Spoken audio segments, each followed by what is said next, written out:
Well, hey, friends, welcome to this week's episode of Q on Q. It is late February on the calendar if you are listening when this first airs. We've had some teases with spring the last couple weeks where we live, and then another shot of winter back. And now it's supposed to be warm again at the end of the week. Kind of confusing the way the weather's been working, but it's just been nice to see the green grass again for the first time since the blizzard last month, and to feel a little bit warmer temperatures gives us a little hope that spring is just around the corner. Well, we have been focusing on the topic of renewal. If you have been listening for the last few episodes, if anything else, you have heard about renewing the mind, renewing purpose, renewing the heart. Not changing your address, but recalibrating things in your life.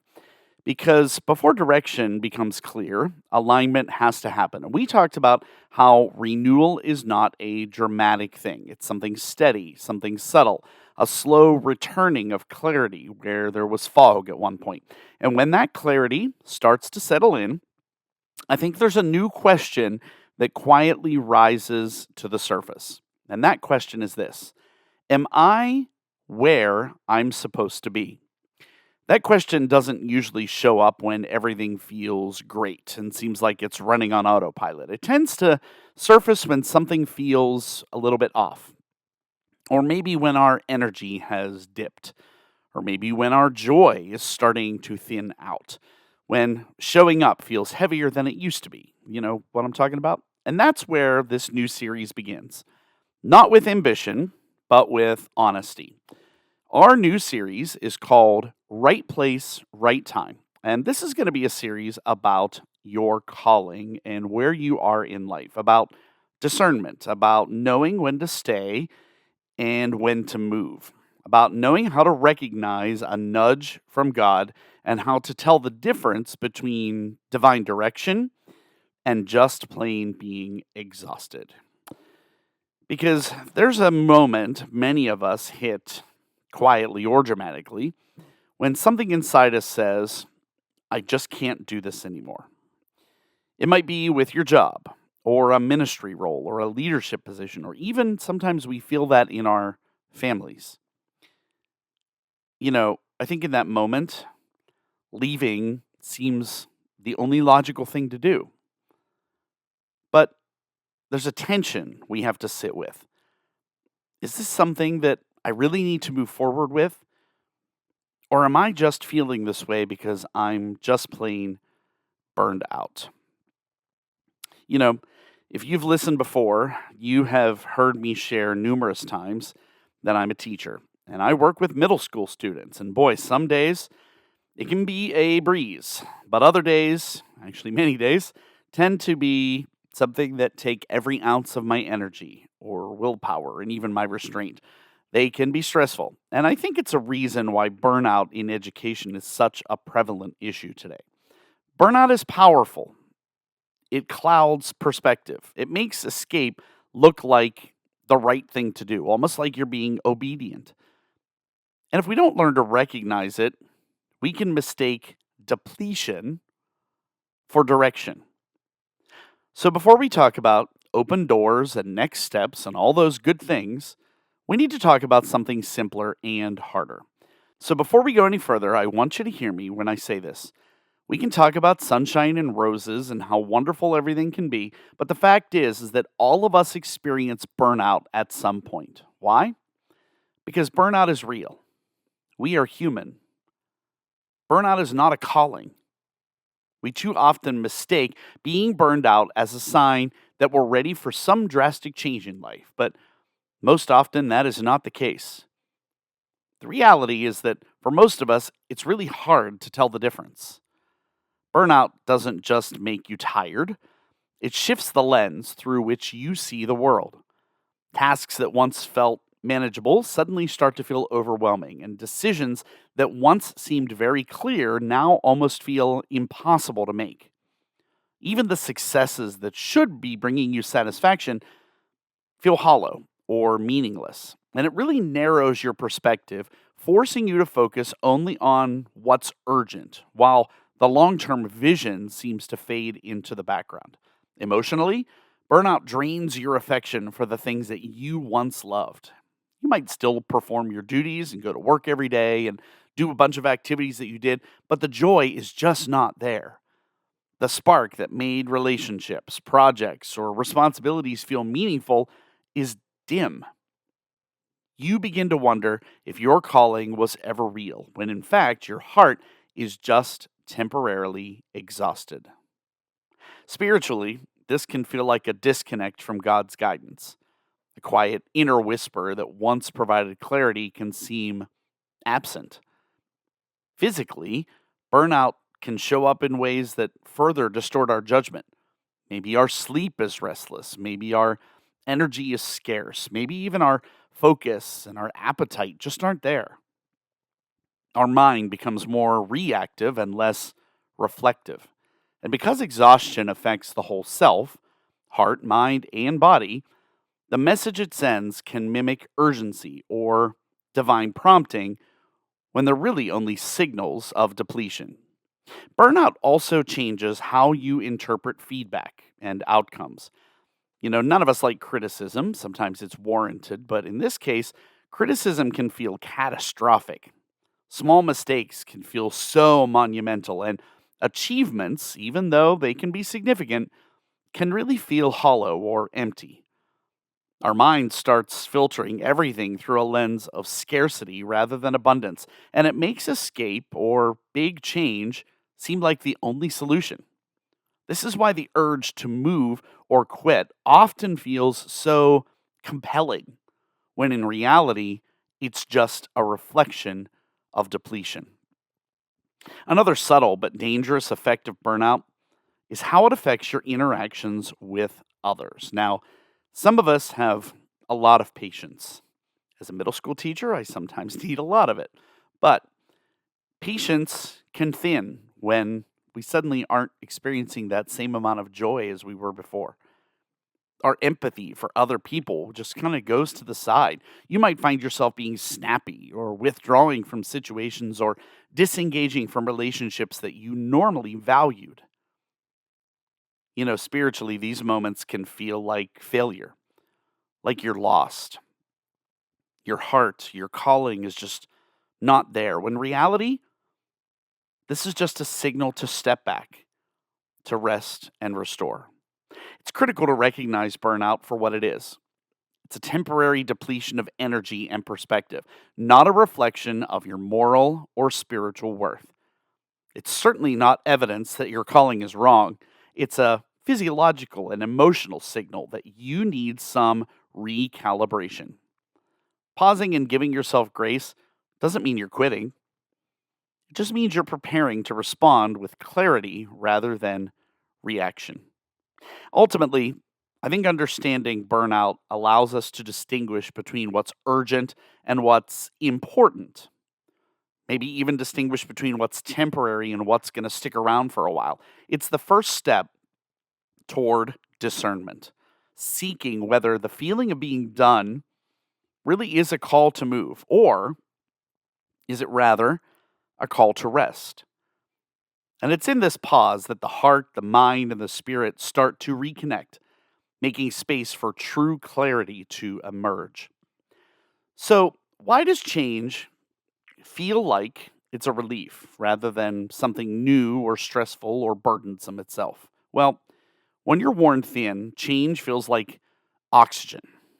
The mere thought of something different, a new environment, a new rhythm, a new set of expectations, they can create a surge of hope.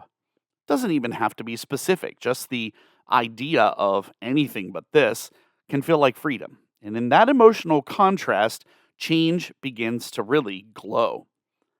I think part of that is neurological.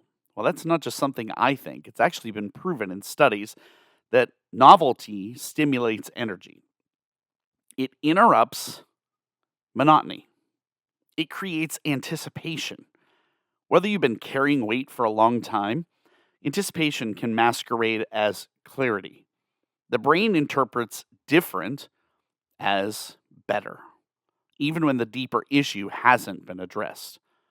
If you've been struggling for a while and suddenly something presents itself in front of you, we can wrongly take that as That is the sign I am to do something different.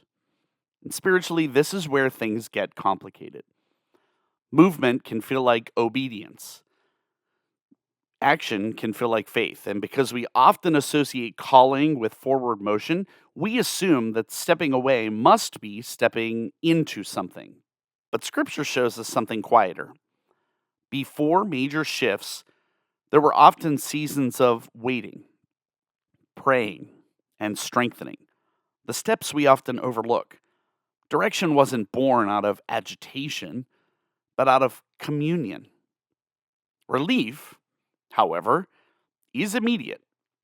It doesn't ask questions. It doesn't require patience. It promises a quick escape, a quick shift in emotional temperature. If you are overheated, anything that feels like shade will seem like the smart thing to do. But temporary shade is not the same as moving to a cooler place for a long term. There's also the subtle influence of comparison. When you're exhausted, somebody else's path can look very appealing. Their fresh start, their transition, their promotion, their big opportunity. It seems lighter than your present load. But comparison filters out context. Just like social media, it shows you only highlight reels of the best moments, not the behind the scenes hidden costs. The danger isn't in wanting change. Change is not the enemy. Growth often requires movement. The danger is confusing emotional relief with divine direction. One soothes discomfort, the other reshapes direction, and they don't always arrive together. That's why sometimes pausing matters. If the desire to move grows clearer after rest, reflection, and prayer, it may be worth exploring. But if it fades once you've recovered your strength, then what you needed wasn't relocation, it was restoration. So I know the ultimate $1 million question that you're all probably asking and something we all wrestle with every day. How can we tell the difference between burnout and our calling? Well, I think one of the hardest parts of discernment is that burnout and calling can really feel similar on the surface. Both create some discomfort, both create some sense of urgency, both can make you question where you are. But underneath, they produce very different patterns. Burnout usually sounds like this: "Oh, I don't care anymore." You find yourself irritated at small requests that never used to bother you. Emails are intrusive. Meetings feel pointless. You dread conversations that you once handled with ease. And you start fantasizing about something new. And then you start thinking about quitting. Not because you feel drawn somewhere specific, but because you just want the pressure to stop. There's no vision attached to that, just what seems like relief. Calling sounds different. It's more focused. Instead of, "oh my gosh, I hate everything," it's, "I can't shake this one thing." There's a specific direction that keeps resurfacing. You know, a burden grows clearer, not louder. For example, instead of vaguely wanting to leave your job, you feel a steady pull towards mentoring younger leaders. Instead of wanting out of your city, you feel drawn to serve a particular community. Calling narrows your direction, burnout scatters it. I think burnout also tends to generalize. And what I mean by that is when you're burned out, you assume the problem is the entire environment. This place is toxic. I can't stand working here anymore. This field just isn't for me. I've outgrown all of this. But when you rest and you really stop and look at it, your perspective softens a little bit. You might realize not everything is broken. Maybe your boundaries were. Maybe your pace was. Maybe your expectations were. Where calling, on the other hand, persists even when we've rested. And after time away, after prayer, after counsel, consideration, that nudge remains. Doesn't spike emotionally, it steadies internally.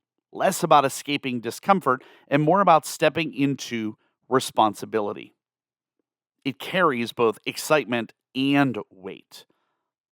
And I think something we have to make sure we look at here is the difference in emotional tone between the two. Burnout produces negativity, cynicism, being sarcastic about things we once took seriously.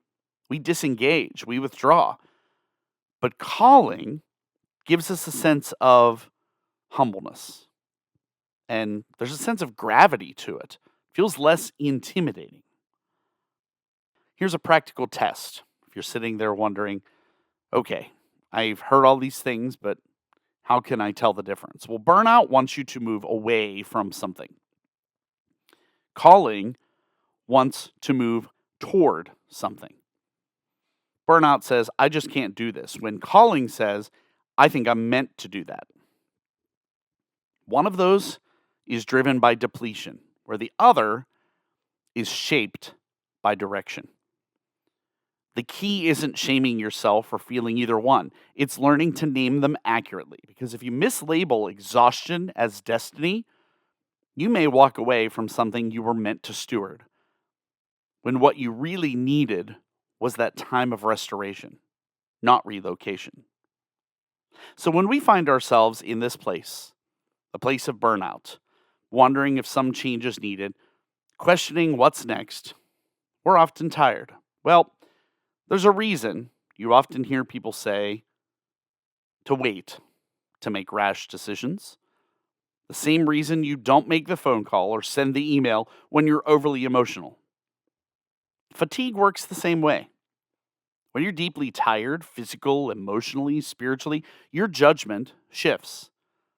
You interpret neutral situations as negative. You read tone where there isn't any. You assume permanence where there may be only a short season. Tiredness doesn't just affect how you feel, it affects how you decide. In real life, this shows up in subtle but oh so significant ways. You update your resume after a hard week. You start scrolling job listings after one bad meeting. You rehearse speeches in your head about why you're done. None of those actions are inherently wrong, but if they're fueled by depletion rather than discernment, they're reactions, not direction. My friends, big decisions deserve a clear mind. Think about how we handle other major choices: buying a house, making a huge financial investment, committing to a long term partnership. We don't, or we shouldn't, decide those things at the end of our worst day. Yet people often make career and calling decisions from a place of exhaustion without ever pausing long enough to try to stabilize. There's wisdom in understanding that God doesn't rush clarity. Scripture consistently shows guidance unfolding through patience, counsel, and prayer. Never panic. When Elijah was overwhelmed and ready to give up, the first thing God addressed wasn't his assignment, it was his exhaustion. And rest came before redirection. Strength preceded instruction. Making decisions from a tired place can create regret, not because the move was wrong in every case. Sometimes change is necessary, but because the motivation was misdiagnosed. You might leave something healthy simply because you experienced an unhealthy stretch. Or you might carry the same patterns into a new environment, discovering that geography doesn't fix your exhaustion. There's also the relational fallout to consider. When you make sudden decisions, others are affected: teams, families, communities. Thoughtful transitions build trust. Reactionary exits can fracture those. Pausing never meant paralysis. It means honoring the weight of what you're choosing. And again, I want to remind you, this doesn't mean you ignore discomfort. It means you slow it down, build some margin, take some time if possible, and seek wise counsel. Pray without urgency attached. Let your nervous system settle down. And if that conviction remains steady after renewal, then start moving with some confidence. But if it fades as your strength returns, you'll be grateful you didn't make a permanent decision based on that temporary depletion. So if you are wrestling right now with whether you're experiencing burnout or a call for a true change, grappling with whether to stay or go, starting with something simple and honest. I want you to sleep.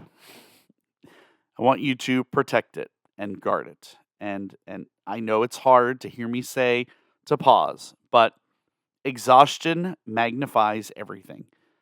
I can't tell you how many times I'll come home after a bad couple days at school, and the next thing you know, I'm suddenly looking all over the job boards for something and want to apply for the next big thing.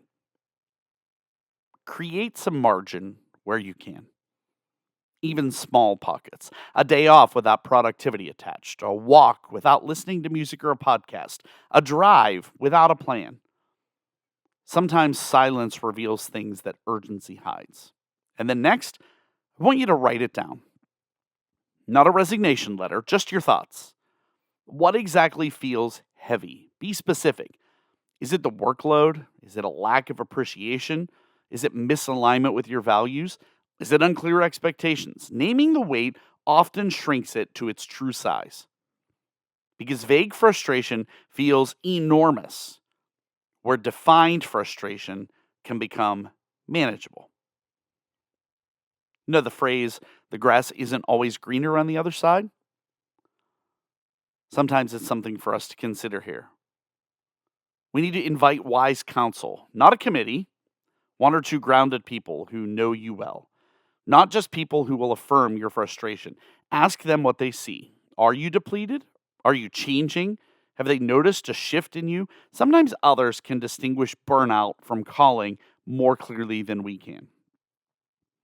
And be sure you return to quiet practices that restore alignment, not dramatic gestures, steady ones. Quiet, unhurried prayer, scripture without an agenda, gratitude lists that retrain your perspective. Don't ask God, all right, show me what's next, because you're already assuming there's a what's next, but instead ask, what needs to be renewed in me? That subtle shift changes the posture entirely. You might also consider a temporary adjustment before a permanent decision. Can you delegate something to someone else? Can you take a short sabbatical? Can you reset your boundaries? Can you say no to one commitment instead of abandoning your entire field? Often, what feels like a calling to leave is actually a calling just to recalibrate. And after you've rested, reflected, and recalibrated, revisit the question. Does the desire to move feel steadier now, clearer, more specific, less emotional, or has peace quietly returned to where I already am? So, before you interpret exhaustion as direction, give yourself that permission to renew. Let your strength come back online, because when you are restored, you'll be able to tell the difference between running from something and being sent towards something. And that distinction matters more than we often realize.